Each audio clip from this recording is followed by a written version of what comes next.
അങ്ങനെ അപ്രതീക്ഷിതമായി തന്നെ നന്ദുവും മണിയും തമ്മിലുള്ള ആ ഒരു വിവാഹം നടക്കുന്നുണ്ട്. ഒരുപാട് പേരുടെ കടുത്ത എതിർപ്പുകൾ നിലനിൽക്കുന്നുണ്ട് എങ്കിലും ആ വിവാഹം നടന്നേ തീരൂ എന്ന അവസ്ഥ വരെയാണ്. നവീനുമായിട്ടുള്ള നന്ദുവിന്റെ വിവാഹം മുടങ്ങിപ്പോകുന്ന അതേ മുഹൂർത്തത്തിലാണ് ഇനി അനി നന്ദുവിന്റെ കഴുത്തിൽ താലി ചാർത്തുന്നത്. അതും ആദർശിന്റെ നിർബന്ധം മൂലമായിരിക്കട്ടോ അങ്ങനെ ഒരു തീരുമാനത്തിലേക്ക് അവർ എത്തുന്നത്. നവീൻ നന്ദുവിന്റെ വിവാഹം ആലോചിച്ച് മുന്നോട്ട് പോകുന്നുണ്ട് എങ്കിലും കല്യാണത്തിന്റെ അവിടം വരെ കാര്യങ്ങളൊക്കെ എത്തുമ്പോൾ വലിയ തടസ്സങ്ങൾ തന്നെ നേരിടുന്നു.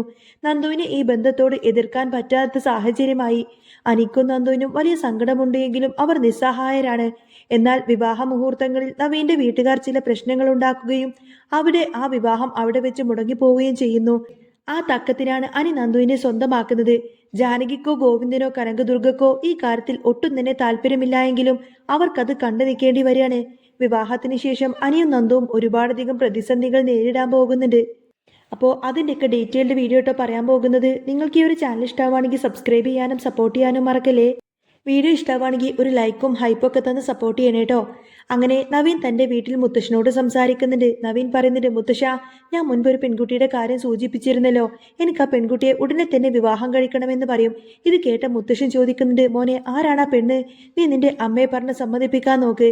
എന്നാൽ നവീൻ്റെ മനസ്സിൽ പേടിയായിരുന്നു. അവൻ പറയുന്നുണ്ട്, ഇല്ല മുത്തശ്ശ, അമ്മ ഇതിനൊരിക്കലും സമ്മതിക്കില്ല. അമ്മയുടെ മനസ്സിലുള്ളതുപോലെ തന്നെ ഒരു കുട്ടിയൊന്നുമല്ല അത്. മുത്തശ്ശൻ ചിരിച്ചുകൊണ്ട് മറുപടി നൽകി, അമ്മക്ക് ഇഷ്ടപ്പെടുന്ന രീതിയിലുള്ള കുട്ടിയായിരിക്കില്ല എന്ന് നീ തന്നെ പറഞ്ഞതാണല്ലോ. അപ്പോഴേ ഞാൻ നിന്നോട് പറഞ്ഞതല്ലേ, ആവശ്യമില്ലാത്ത ആഗ്രഹങ്ങളൊന്നും മനസ്സിൽ കൊണ്ട് നടക്കരുത് എന്ന്. അങ്ങനെ മോഹിച്ച ഒന്നും നടക്കാൻ പോകുന്നില്ല മോനെ. നിന്റെ അമ്മയെ പിണക്കി നീ ഇങ്ങനൊരു വിവാഹം കഴിച്ചാൽ അത് നിനക്ക് സമാധാനമുണ്ടാവുമെന്ന് തോന്നുന്നുണ്ടോ? നവീൻ ഉറച്ചു തന്നെ പറയുന്നത്, അല്ല മുത്തശ്ശ, എനിക്ക് ആ പെൺകുട്ടിയെ ഒരുപാട് ഇഷ്ടമായി പോയി. മുത്തശ്ശൻ ആരാണ് അവളെന്നറിഞ്ഞു കഴിഞ്ഞാൽ തീർച്ചയായിട്ടും അതിനെ സമ്മതിക്കും. അത്രയ്ക്ക് നല്ല സ്വഭാവമുള്ള പെൺകുട്ടിയാണ് അവളെന്നൊക്കെ പറയും. മുത്തശ്ശൻ വീണ്ടും കുടുംബ മഹിമയെ കുറിച്ച് ചോദിച്ചപ്പോൾ നവീൻ പറഞ്ഞു, മഹിമക്കൊന്നും ഒട്ടും കുറവില്ല മുത്തശ്ശ. പണത്തിന് ഇത്തിരി കുറവുണ്ടെന്നേ ഉള്ളൂ. പക്ഷേ അന്തസ്സും ആഭിജാത്യമുള്ള നല്ലൊരു കുടുംബം തന്നെയാണ്. മുത്തശ്ശന് അത് കേട്ട കൗതുകമായി.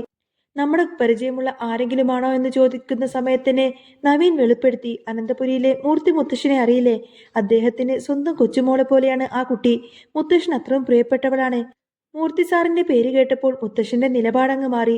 അദ്ദേഹം പറഞ്ഞു, ആണോടാ, മൂർത്തി സാറിന്റെ കൊച്ചുമോളെ പോലെ കുട്ടിയാവുമ്പോൾ മോശക്കാരിയാവില്ലല്ലോ. പിന്നെന്താ നിന്റെ അമ്മക്ക് മാത്രം അവളെ ഇഷ്ടപ്പെടാത്തത് എന്ന് നീ പറയാൻ കാരണം? നവീൻ പറഞ്ഞു, അവളൊരു തന്റേടിയാണ് മുത്തശ്ശ. അവളൊരു പോലീസ് ഓഫീസറാണ്. അതുകൊണ്ട് അമ്മക്ക് അവളെ ഇഷ്ടപ്പെടില്ല എന്ന് എനിക്ക് ഉറപ്പാണ്. അവൾ ശരിക്കും സ്വർണമാണ് എന്ന് പറയുന്ന സമയത്തിന് മുത്തശ്ശൻ അവനെ ആശ്വസിപ്പിച്ചു. മോളെ, എടാ, നീ ആളെ പറ. നിന്റെ അമ്മയൊക്കെ ഞാൻ സംസാരിച്ച് മനസ്സിലാക്കാമെന്ന് പറയും. അനന്തപുരിക്കാരുമായി ബന്ധമുള്ള കുട്ടിയല്ലേ, അത്ര മോശമാലോചനയാകാൻ വഴിയില്ല. ഒടുവിൽ നവീൻ ആ ഒരു പേര് പറഞ്ഞു. അതെ, നന്ദാവനത്തിലെ കനകദുർഗയുടെയും ഗോവിന്ദന്റെയും മകൾ നന്ദുവാണ് താൻ സ്നേഹിക്കുന്ന പെൺകുട്ടിയെന്ന്. അന്നേരം മുത്തശ്ശനാകെ അമ്പരന്ന് പോയി. എന്ത്, നന്ദുവോ? അവൾ എസ് ഐ അല്ലേടാ? അവളെ പോലൊരാളെ നിന്റെ അമ്മക്ക് ഇഷ്ടപ്പെടുമെന്ന് എനിക്ക് തോന്നുന്നില്ല. നവീൻ മുത്തശ്ശനോട് വീണ്ടും ചോദിച്ചു. മുത്തശ്ശൻ നന്ദുവിനെ കണ്ടിട്ടില്ലേ, സംസാരിച്ചിട്ടില്ലേ? അവൾ നമ്മുടെ കുടുംബത്തിന് ചേരുന്ന പെൺകുട്ടി തന്നെയല്ലേ? മുത്തശ്ശന് സമ്മതിച്ചു. അതെ, നന്ദുമോളെ എനിക്ക് നന്നായിച്ചറിയാം. നല്ല സ്വഭാവമാണ്. അവളെക്കുറിച്ച് മോശമായിട്ടൊന്നും പറയാനില്ല. പക്ഷേ ജോലിക്ക് പോകുന്ന തൻ്റെ ഇടമുള്ള പെൺകുട്ടികളെ നിന്റെ അമ്മക്ക് ഉൾക്കൊള്ളാൻ പ്രയാസമാണ്. നന്ദു നിന്റെ മനസ്സിൽ കയറി കൂടിയിട്ട് എത്ര കാലമായി? നവീൻ പറഞ്ഞു, കുറെ കാലമായി മുത്തശ്ശ. പക്ഷേ നന്ദുവിനോട് പോലും ഞാൻ ഈ ഒരു കാര്യം വെളിപ്പെടുത്തിയിട്ടില്ല. മുത്തശ്ശൻ അതിശയിച്ചു. അവളോട് നീ പറഞ്ഞിട്ടൊന്നുമില്ലേ? പിന്നെ നിനക്കിത് എന്ത് പ്രേമമാണോ? അവൾക്ക് നിന്നെ ഇഷ്ടമാണോന്ന് അറിയണ്ടേ? നവീൻ മറുപടി നൽകി. അവൾക്ക് എന്നെ ഇഷ്ടമായിരിക്കുമെന്ന് എനിക്ക് ഉറപ്പാണ് മുത്തശ്ശ. ഞാൻ അനിയെ കൊണ്ട് അത് ചോദിപ്പിച്ചിരുന്നു. അനിയും നന്ദും അടുത്ത സുഹൃത്തുക്കളായതുകൊണ്ട് തന്നെ നന്ദുവിന്റെ മനസ്സ് എനിക്ക് നന്നായിച്ചറിയാം. നന്ദുവിന് എന്നെ ഇഷ്ടമായിരിക്കുമെന്നാണ് അനി പറയുന്നത്. നവീൻ വീണ്ടും മുത്തശ്ശനോട് അമ്മയെ സമ്മതിപ്പിക്കാൻ വേണ്ടിയിട്ട് ആവശ്യപ്പെട്ടു. അങ്ങനെ മുത്തശ്ശൻ നവീന്റെ അമ്മയുടെ അരികിലേക്ക് എത്തി. എടി, അവനൊരു പെൺകുട്ടിയുടെ കാര്യം നിന്നോട് പറഞ്ഞിരുന്നില്ലേ? അവൻ ഒരാളെ ഇഷ്ടമാണത്രേ. അമ്മ പറഞ്ഞു, അച്ഛാ, അത് വേണ്ട. ഞാൻ അപ്പോഴേ കട്ടായം പറഞ്ഞതാണ്. അടങ്ങി ഒതുങ്ങി വീട്ടിലിരിക്കുന്ന കുട്ടിയല്ല അവളെന്നും ജോലിക്ക് പോകുന്ന തൻ്റെടിയാണെന്നും അവൻ പറഞ്ഞിരുന്നു. അങ്ങനെയുള്ള മരുമോളെ എനിക്ക് വേണ്ട. മുത്തശ്ശൻ പറഞ്ഞു, നീ അവൻ്റെ മനസ്സുകൂടിയെന്ന് മനസ്സിലാക്കാൻ നോക്കുമോളെ. നിന്റെ ഇഷ്ടം മാത്രം നോക്കിയാൽ മതിയോ? അവൻ്റെ ഇഷ്ടം കൂടി നോക്കേണ്ടേ? നവീൻ്റെ അമ്മക്ക് ദേഷ്യം വന്നു. അച്ഛൻ ഇപ്പോൾ അവന് വേണ്ടി വക്കാലത്തുമായി വന്നിരിക്കുകയാണോ? ആരാണ് ആ പെൺകുട്ടിയെന്ന് അവൻ അച്ഛനോട് പറഞ്ഞോ? മുത്തശ്ശൻ പറഞ്ഞു, അവന് വിവാഹപ്രായമായില്ലേ? ഇഷ്ടമുള്ള കുട്ടിയെ വിവാഹം കഴിച്ചാലല്ലേ അവന് സമാധാനമുണ്ടാവുള്ളൂ എന്ന്. അവൻ ഇഷ്ടപ്പെടുന്ന കുട്ടി എസ് ഐ നന്ദുവാണെന്ന് പറയും. എന്നാൽ ആ ഒരു പേര് കേട്ടതോടുകൂടി തന്നെ നവീൻ്റെ അമ്മങ്ങ് പൊട്ടിത്തെറിച്ചു. എന്ത്, എസ് ഐ നന്ദുവോ? അവളെ ഞാൻ ഈ വീടിന്റെ പടി കയറ്റില്ല.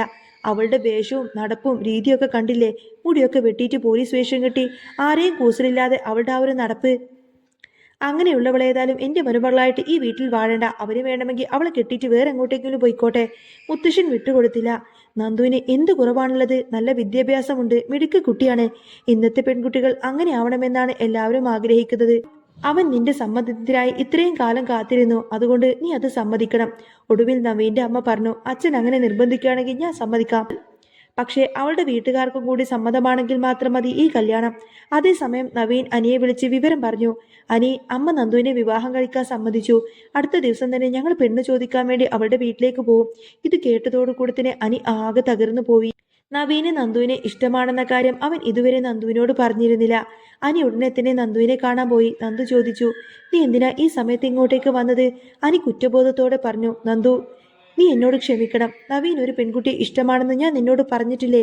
അത് മറ്റാരുമല്ല, അത് നീയായിരുന്നു. ഇത് നിന്നോട് തുറന്നു പറയാൻ എനിക്ക് കഴിഞ്ഞില്ല. ഇത് കേട്ടതോടുകൂടി തന്നെ നന്ദു ആകെ ഞെട്ടിപ്പോയി. എന്ത്? നവീനേട്ടന്റെ മനസ്സിൽ ഞാനാണെന്നോ?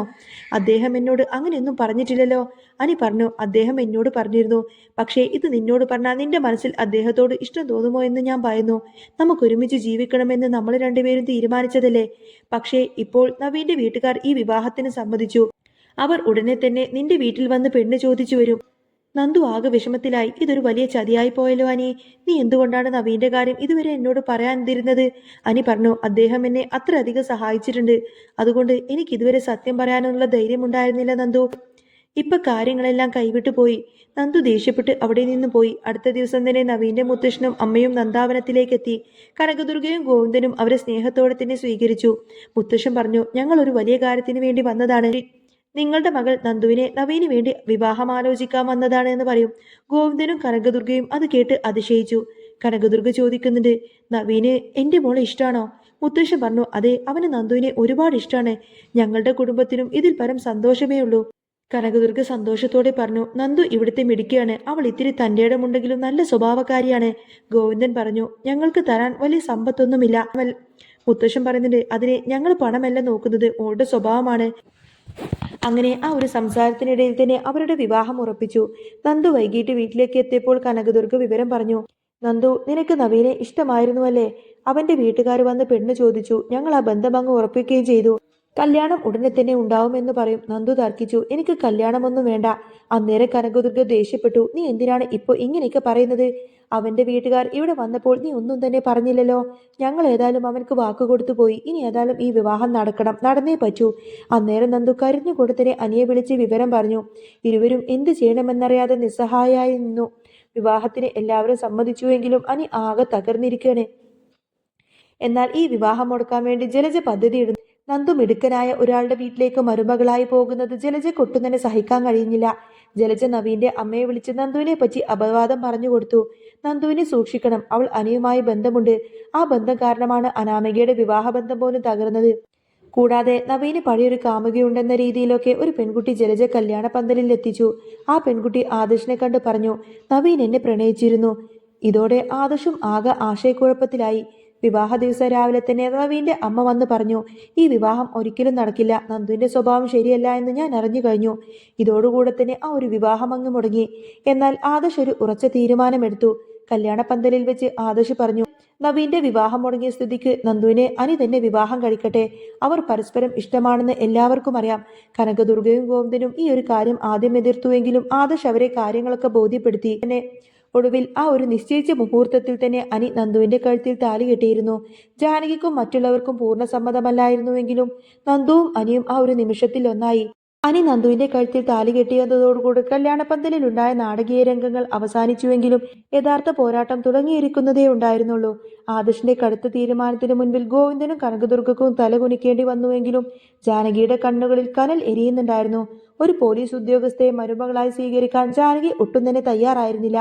വിവാഹത്തിന് ശേഷം അനിയും നന്ദുവും നേരിടാൻ പോകുന്നത് വളരെ സംഘർഷഭരിതമായ നിമിഷങ്ങളായിരിക്കും. കല്യാണം കഴിഞ്ഞ് അനിയും നന്ദുവും അനന്തപുരി തറവാട്ടിലേക്ക് എത്തുമ്പോൾ അവിടെ അവരെ വരവേൽക്കാൻ ആരും തന്നെ ഉണ്ടായിരുന്നില്ല. വിളക്ക് വെച്ച് മരുമോളെ സ്വീകരിക്കേണ്ട ജാനകി വാതിലടച്ച് അകത്തിരിക്കുന്നു. ആദർശിന്റെ നിർബന്ധത്തിന് വഴങ്ങി അനി നന്ദുവിനെ വീടിനകത്തേക്ക് കയറ്റിയെങ്കിലും ജാനകി അവരെ തടഞ്ഞു നിർത്തി.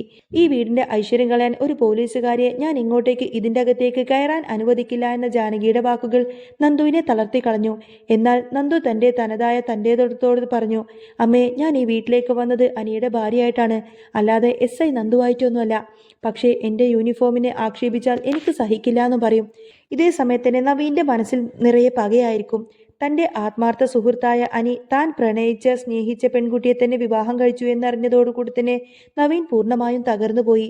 ജലജയും അഭിയും ചേർന്ന് നവീനെ ചെന്ന് കാണുകയും അനിയും നന്ദുവും തമ്മിൽ പണ്ടേ പ്രണയത്തിലായിരുന്നു എന്നും അവർ നിന്നെ ചതിക്കുകയായിരുന്നു എന്നും വിശ്വസിപ്പിച്ചു. ഇതോടുകൂടെ തന്നെ നവീൻ അനിയെ തന്റെ ശത്രുവായി കാണാൻ തുടങ്ങി. വക്കീൽ എന്ന നിലയിൽ നവീൻ ഈ വിവാഹത്തിന്റെ നിയമവശങ്ങൾ പരിശോധിക്കുകയും ആദർശിനെതിരെ നീങ്ങാനും ശ്രമിച്ചു.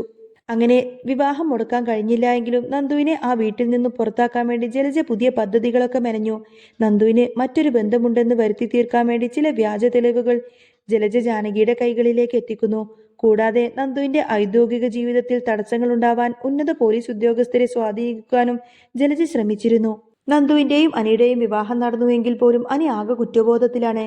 നവീനോട് ചെയ്ത ചതിയും കുടുംബത്തിലെ പ്രശ്നങ്ങളും അനിയുടെ മനസ്സിനെ വല്ലാതെ അസ്വസ്ഥമാക്കുന്നു. നന്ദുവിനെ സ്നേഹിക്കുന്നുണ്ടെങ്കിലും അത് തുറന്ന് പ്രകടിപ്പിക്കാൻ അനിക്ക് കഴിഞ്ഞില്ല. ഇതിനിടയിൽ തന്നെ ജലജ നൽകിയ വ്യാജ വിവരങ്ങൾ അനി വിശ്വസിക്കുന്നതോടുകൂടി തന്നെ നന്ദുവും അനിയും തമ്മിലുള്ള ബന്ധത്തിൽ വിള്ളലുകൾ ഉണ്ടാവുന്നു. ഈ ഒരു പ്രതിസന്ധികൾക്കിടയിലും ഈ ഒരു കൊടുങ്കാറ്റുകൾക്കിടയിലും നന്ദുവിന് താങ്ങായി നിൽക്കുന്നത് ആദർശേട്ടൻ മാത്രമായിരിക്കും. ജലജയുടെയും അഭിയുടെയും ചതികൾ ഓരോന്നോരോന്നായി ആദർശ് പുറത്തു കൊണ്ടുവരുന്നു. നവീനെ കണ്ട് സംസാരിക്കാനും അവനെ സത്യങ്ങളൊക്കെ ബോധ്യപ്പെടുത്താനും ആദർശ് ശ്രമിക്കുന്നുണ്ടായിരുന്നു. ഇത് ആദർശും ജാനകിയും തമ്മിലുള്ള ബന്ധത്തിൽ വലിയ അകൽച്ചയുണ്ടാക്കി. പിന്നീട് അങ്ങനെ പത്തരമാറ്റ് സീരിയലിൽ ഇനി വരാൻ പോകുന്നത് നന്ദുവിന്റെ അഗ്നിപരീക്ഷകളായിരിക്കും. തന്റെ ദാമ്പത്യം സംരക്ഷിക്കാനും അതേസമയം തന്നെ തന്റെ കർത്തവ്യങ്ങൾ നിർവഹിക്കാനും നന്ദുവിന് ഇനി ഒരുപാടധികം പോരാടേണ്ടി വരും. ജലജയുടെ കുതന്ത്രങ്ങളെ നന്ദു ഇനി എങ്ങനെയാണ് ബുദ്ധി കൊണ്ട് നേരിടുന്നത് എന്നൊക്കെ വരും ദിവസങ്ങളിൽ നമുക്ക് കാത്തിരുന്ന് കാണാട്ടോ. അപ്പോൾ നിങ്ങൾക്ക് ഈ ഒരു ചാനൽ ഇഷ്ടമാവുകയാണെങ്കിൽ സബ്സ്ക്രൈബ് ചെയ്യാനും സപ്പോർട്ട് ചെയ്യാനും മറക്കല്ലേ. നെക്സ്റ്റ് വീഡിയോ ഉടനെ വരാം. ബൈ.